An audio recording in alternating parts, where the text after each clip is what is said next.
مکے گیا گل مکدی نہیں پاویں 100 جمعے پڑھائیے، گنگا گیا گل مکدی نہیں پاویں 100 غوطے کھائیے، گیا گیا گل مکدی نہیں پاویں 100 پنڈ پڑھائیے، بلے شاہ گل ادو مکدی جدو مینوں دلوں مکائیے۔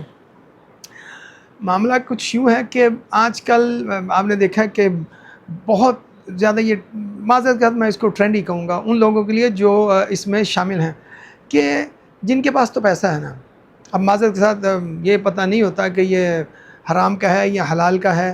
اب یہ دونوں ہی صورتوں میں ایک ایسا مسئلہ ہے وہ میں آپ کو بیان کرتا چلوں کہ اگر وہ ٹرینڈ یہ ہے کہ عمرہ کرنا اور حج کرنا، سال میں 3 مرتبہ عمرہ کرنا اور ہر سال حج بھی کرنا، یہ ان لوگوں کے لیے ہے کہ جن کے پاس بے انتہا پیسہ ہے۔ اور پھر وہی کہوں گا کہ معلوم نہیں ہے کہ واللہ عالم کہ وہ حلال کا ہے یا حرام کا ہے۔ جن سے بھی میں موسٹلی لوگوں کا آج دیکھتا ہوں نا، ابھی پچھلے دنوں میرے ساتھ یہ ہوا واقعہ کہ میں نے کسی سے پوچھا تو اس نے مجھے پوچھا آپ باہر سے آئے؟ میں نے کہا ہاں باہر سے آیا۔ تو میں نے کہا آپ کبھی باہر گیا؟ کہتا نہیں مجھے تو صرف شوق جو ہے نا ہماری ساری فیملی کو، ہمیں صرف سعودیہ جانے کا ہے۔ تو میں کہا شوق ہے؟ کہتا ہاں شوق ہے۔ تو میں کہا اور کچھ نہیں ہے؟ کہتا نہیں شوق ہے بس، اس میں سارا کچھ شامل ہو جاتا ہے۔ تو میں ہنس پڑا۔ یہ اس کا مسئلہ، یہ اس کا بیان نہیں تھا۔ موسٹلی سارے لوگ آج کل ایسے ہیں معذرت کے ساتھ پکنک پوائنٹ۔ اب جن کے پاس پیسہ ہے وہ اس کو انجوائے کرتے ہیں جا کے ہر 4 ماہ بعد مرو، اور پھر اس کے بعد بہت زیادہ لوگوں میں اس کو بیان کرتے ہیں، بڑھا چڑھا کے 5 اسٹار ہوٹل کے حوالے دیں گے، بزنس کلاس کا حوالہ دیں گے، اور بہت زیادہ شاپنگ کا حوالہ دیں گے۔ اب عمرہ کہاں رہ گیا؟ اس کا فائدہ، اس کا ثواب، اس کی فضیلت افیدیت وہ کہاں رہے گی؟ کچھ پتہ نہیں ہے۔ اب یہاں یہ یاد رکھیں کہ وہ لوگ جو معذرت کے ساتھ ناجائز یا حرام کے مال کے ساتھ، وہ تو خیرات بھی نہیں کر سکتے، وہ تو کسی کو خیرات بھی نہیں دے سکتے، عمرہ تو حج تو دور کی بات ہے، اس کا تو کیا فائدہ ہوگا وہ تو روز آخرت پتہ چلے گا۔ اب یہاں اس مال کے ساتھ نہ آپ جس مال سے خیرات نہیں ہوتی اس مال سے آپ عمرہ یا حج کیسے کر سکتے ہیں؟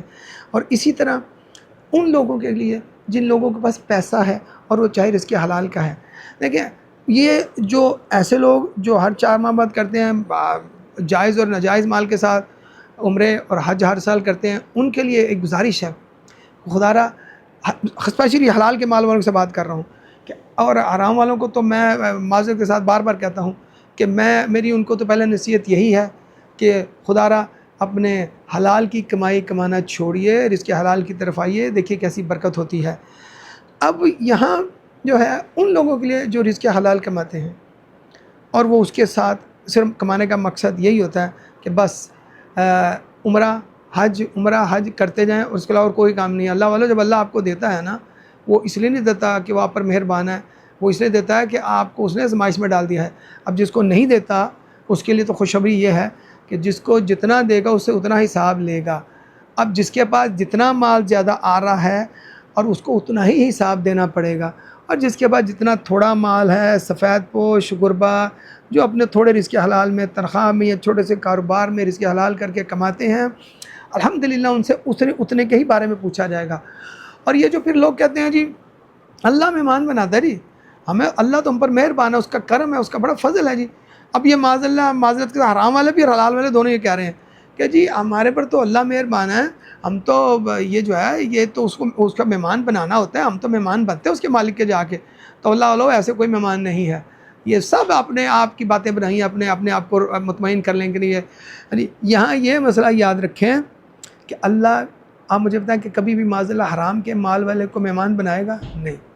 حلال کے اس والے کو کبھی 3 ماہ بعد مہمان بنائے گا کہ جب آپ کی زندگی نہیں بدلی، آپ 100 حج کر لیں، 100 عمرے کر لیں، جب آپ کی زندگی نہیں وہاں آ کے بدلنی۔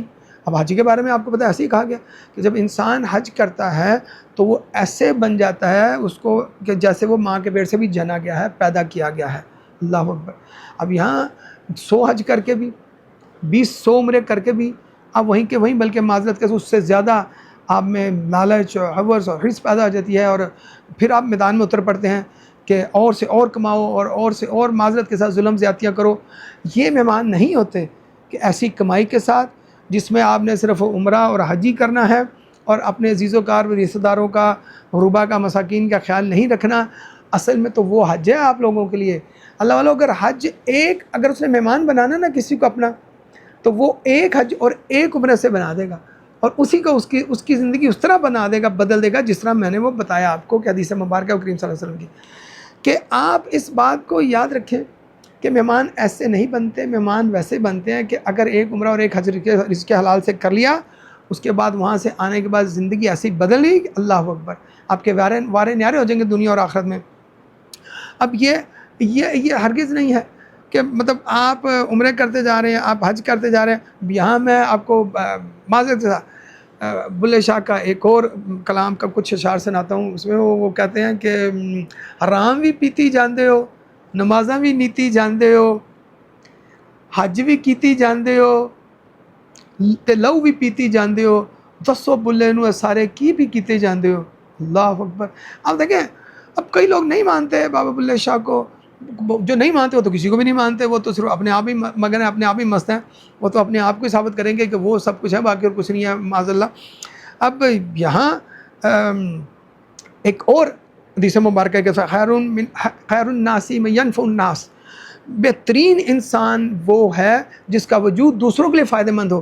تو یہاں آپ کے حرام کے مال کے ساتھ، معذرت کے ساتھ، اس سے انسانوں کو کیا فائدہ ہوگا؟ کوئی نہیں۔ آپ کو کیا فائدہ ہوگا جو آپ عمرے حج کر رہے ہیں؟ کوئی نہیں۔ تو بہترین انسان وہ ہے جس کے مال سے آپ لوگوں کا فائدہ کر سکیں، آپ کے کردار سے، اخلاق سے، نہ کہ صرف آپ عمرے اور حج دکھاوے کے کرتے رہے لوگوں کو اور بیان کرتے رہے جی واہ جی واہ سبحان اللہ میں تو اللہ کا مہمان بنا جی ہر 3-4 مہینے میں، ایسا نہیں ہے۔ اللہ والا اپنے رشتہ داروں کا خیال رکھو، اپنے ماں باپ کا خیال رکھو، اپنے بہن بھائیوں کا خیال رکھو۔ اگر آپ نے اپنے ماں باپ اور بہن بھائیوں کا خیال نہ رکھا، آپ سمجھیں کہ آپ نے دنیا اور آخرت میں کچھ نہیں کمایا، بہت سخت حساب ہے۔ یہ عمرے اور حجوں کا نہیں پوچھا جائے گا، اصل حج اور عمرہ وہ ہے کہ یہیں رہ کر، گھروں میں رہ کر، ان کے پاس رہ کر، ان کے قریب رہ کر ان کو راضی کرو، ان کو خوش رکھو، ان سے محبت کرو، پیار کرو، شفقت سے پیش ہو۔ اصل حج اور عمرے یہ ہیں، نہ کہ آپ کے پاس ایسا پیسہ ہو جس کے حج اور عمرے کرنے کا کوئی فائدہ نہ ہو اور الٹا آپ کو اس کا نقصان ہو اور آپ کو اس کا حساب دینا پڑے۔